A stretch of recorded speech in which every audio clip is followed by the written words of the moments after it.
ñu dem si en fait xawma sax ndax chroniqueur wala animateur naka laa ko mën a woowee parce que par exemple bu doon man la mën nga ne journaliste là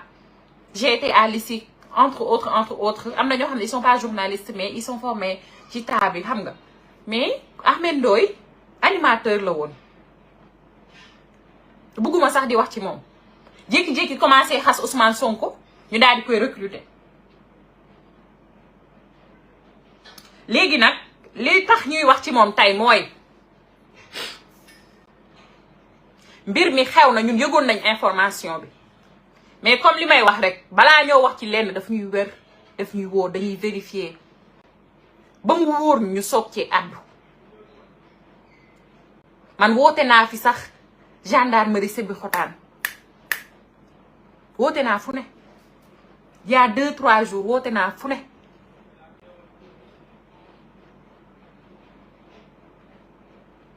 pour ut ay information parce que bëgguma woon a wax rek ci noonu Ahmed Ndoye dafa maanaam fiiroon benn xale accident bi mi ngi am ca diwaanu Sébikotane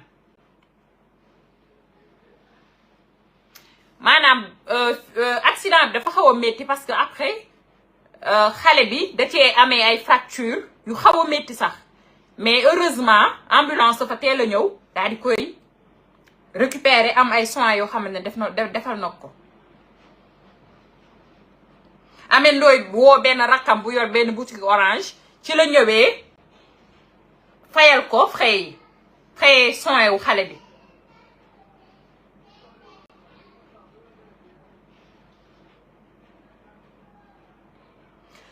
après gendarme yi daal di intercepter Ahmed Ndoye ne ko andi sa permis de conduire mu ne moom attestation la yor permis de conduire am mi ngi Ndakaaru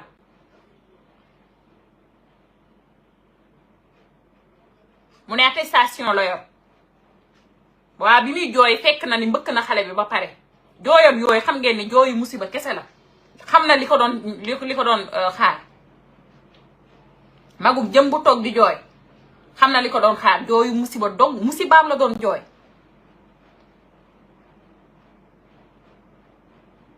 léegi moom ñu laaj ko permis wam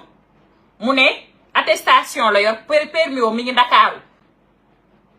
léegi moom dañ ko joxoon délai parce que ba démb à 18h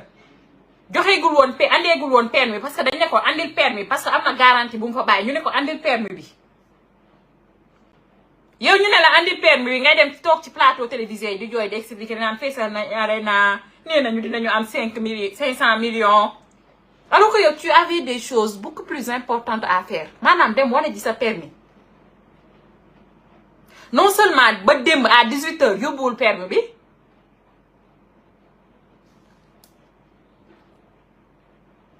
moom Ahmed Ndoye benn oto Ford Escape la yor gris foncé ñu immatriculé ko AA 508 BP oto bi ñu ngi ko jàpp foofu dem man yor naa sax ba yor image yu oto bi fi ñu ko jàpp fi ñu ko téye boobu mais comme dama doon def samay investigation ma ne ci fat mais à ma plus grande surprise ma jékki-jékki gis Ahmed Ndoye toog ak Cheikh Yérim Seck ne dañuy conférence de presse xam nga maanaam moom xamoon na li koy yor à vrai dire xam nga dañuy dof lu mais dañ naan leen kër dof yi ngeen dëkk ngeen dem ba moom a bëgg koo dëggal te dofu leen dina jàpp leen bi dara pesu leen andi sa permis lañ la wax ngay bënn sa bët di jooy naan nee nañ feesal nañ arena dem ak Cheikh Yérim Seck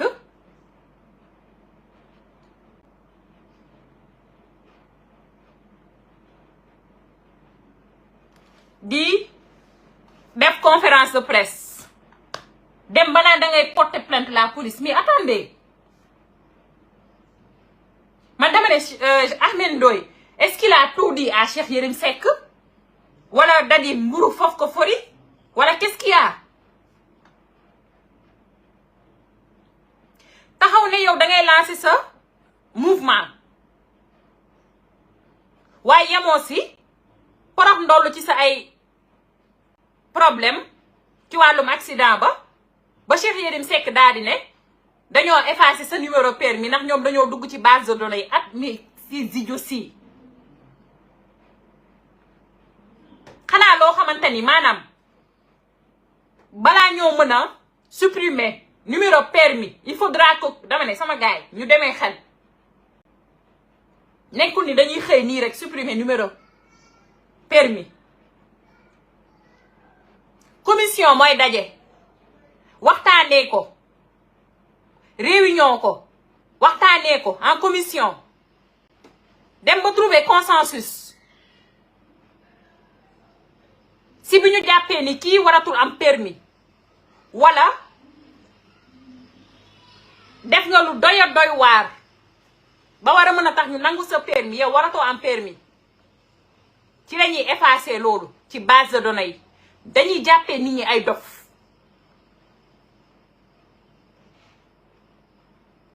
wala beneen chose tam mi ngi ci bu fekkente ne nee nga yow def nañ ay recherche waaye sa numéro permis nekkatul ci base de données bi loolu ñi muy dal ñeneen waxuma nag c'est le cas de Ahmed Ndoye waaye ñi muy dal ñeneen day fekk ne ñu yor faux permis maanaam permis boo xamante ne dañ koo lijjanti faux permis boo ko yoree yow maanaam sa numéro boobu noonu du nekk ci base de données bi c'est-à-dire da ngeen di wax ba dugal seen bopp parce que man laajte naa ut ay information comment ça peut se faire naka lañ mën a jàppee nit nii rek du ci contact mu ne effacé nañ sama numéro permis ci base de données ba lañ dugg depuis ce matin maa ngi laajte mais comment c'est possible ba pare Ahmed Ndoye lan la fi tekki lu war a mën a jar ñu mën a naan dañuy dugg ci base de données pour effacer numéro permis yoom comme si il était important moo tax sama gars yi sànq ma ne leen focus leen bu leen kenn divertir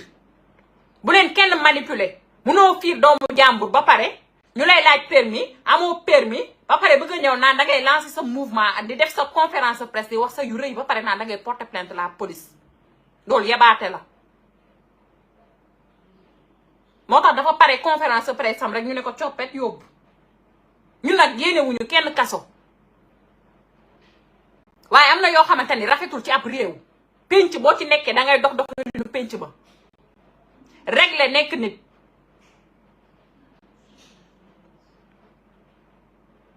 léegi nag